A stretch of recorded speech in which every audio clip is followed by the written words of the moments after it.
একজন আসছে বাংলাদেশ থেকে, আসে রিয়াদের এয়ারপোর্টে নামছে।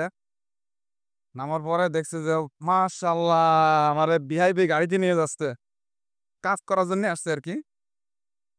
তো ভিআইপি গাড়িতে নিয়ে যাচ্ছে, এটা দেখার পরে বিশাল খুশি, বিশাল খুশি। পাঁচ আইছে ভিআইপি, পুরো বিমানের সিট ইচ্ছে মারাত্মক সিট, বিজনেস ক্লাস সিট সব। পরে বাস রাত্রেবেলায় গ্রতি গ্রতি গ্রতি গ্রতি নিয়ে চলে গেছে একদম মরুভূমির শেষ প্রান্তে। একটা বিল্ডিং আছে, ওই বিল্ডিং এ যখন ঢুকছে, ঢুকার পরে মানুষ বলতেছে যে তোমাদেরও কপাল পড়েছে। অথচ ও কিন্তু ঘন্টাখানেক আগেও ভাবছিল, বাপ রে বাপ, যদি এরকম একটা বিজনেস ক্লাস সিটি যদি আমার নিয়ে যায় তাহলে চাকরি কোনে না কোনে দেবে না, ভিআইপি পেয়ে পাশে এক কথায়। পরবর্তীতে যাই হোক, বিভিন্ন জায়গায় মানুষের কাজ দিচ্ছে, কাজ ঠিক করে দিচ্ছে।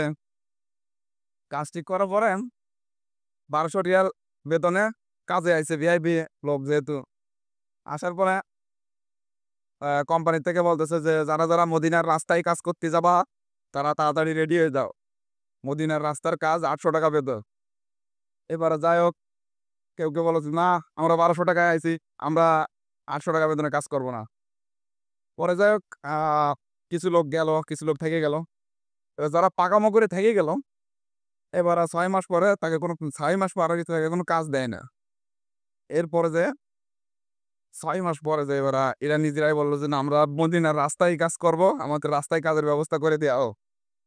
পরবর্তীতে এবার কয় যে মদিনার রাস্তায় তোমাদেরকে কাজ দেওয়া হবে, যারা যারা রাজি আছে তারা তারা 500 টাকা বেতনে সাইন করো, ব্যাস। বিদেশ ইসি কো বিদেশ কাহতে হ্যায়। তো সবাই ঈদ মোবারক। যারা বিদেশ আসার জন্য রেডি হতেছ, কাগজ গুছাচ্ছ, বিদেশ আসো, মাশাআল্লাহ তাবারাকাল্লাহ।